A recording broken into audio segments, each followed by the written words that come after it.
Okay, here's a 2021 all-wheel drive. This is my brother-in-law's van. I have to preface this video with I am not a van builder, but I've built a few vans. So I lean towards the more plywood structures and then cover them with fabric. My personal van still is not finished on the walls, but it's similar to this layout. I think this is a good layout. I got this from a YouTuber a while back, idea, and kind of stuck with it, and it works really good. But a lot of this is, again, from my brother-in-law, and a lot of this is leftover materials. The boxes are new plywood, birch, 7-ply or 10-ply. But we got storage here. We're going to do a driftwood handle of sorts. PowerPoint, back side of the storage for the access. So you got dual points of access, which is awfully nice. I use it all the time in my van. And then moving around the side, we have a drawer here and toilet, fantastic, and more storage. So looking at how they use it, they probably could use another shelf maybe. Stove, 2-burner, got some storage over here.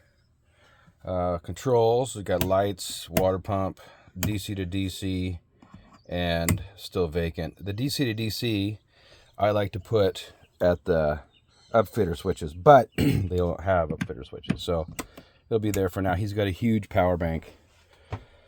It's an IceCo dual fridge, fridge with a nice drawer above, access to underneath the sink without pulling the fridge completely out if you get a blockage. Sink with drainage down the B pillar, and then storage here. I'm going to put some netting here, and then more storage down there. Again, a shelf on both sides. This is more of a cubby. Instead of doing a shelf, I thought, hey, good spot for a cubby. The bed was a bit of a thought process. This is your full queen. It's a Rome Rest mattress. And great storage again down there. Great storage again down here. I'm going to add PowerPoint there, light, and then probably a PowerPoint there, and a light. If I don't use the cupolas, I might just use the cupolas. Those are the best, I think. It's got quite a bit more headroom top to bottom than I did on my personal van, mainly because I had a certain design for my tools underneath because I work out of my van. So I had a certain height requirement down below, but he's got much more space above than mine. He's got a max air. It's the Eco Boost. He did not get a shelf. He bought this used. So it's kind of a bummer, but we'll figure something out there. We added just a simple felt headliner that's accessible with screws easily, so we can get to here and we can get to the antenna.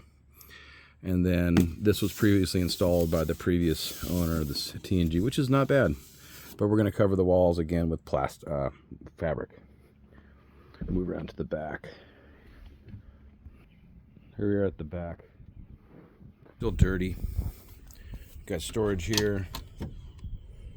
And then sprayer in here. It's a water fill. 30 gallons of water. Plumbing system. A sub panel, which was wired in by the previous owner. I'm not sure why. And then a LP, AC, DC, your gas supply, and then storage above here, and the power zone with more storage. Get some tracks in there, and tool area. This is going to be the tool bin, and his DC to DC in there. This is going to get an enclosure of sorts. It's close to that electrical. I don't really like that too much, but I didn't want to get too much across the van plumbing. So I kept it on this side, and I'm sure we can build or purchase a vented enclosure for that. That would be better. But I just don't see an issue with that at all. I'm sure some people will have something to say. He's got hot water in the back.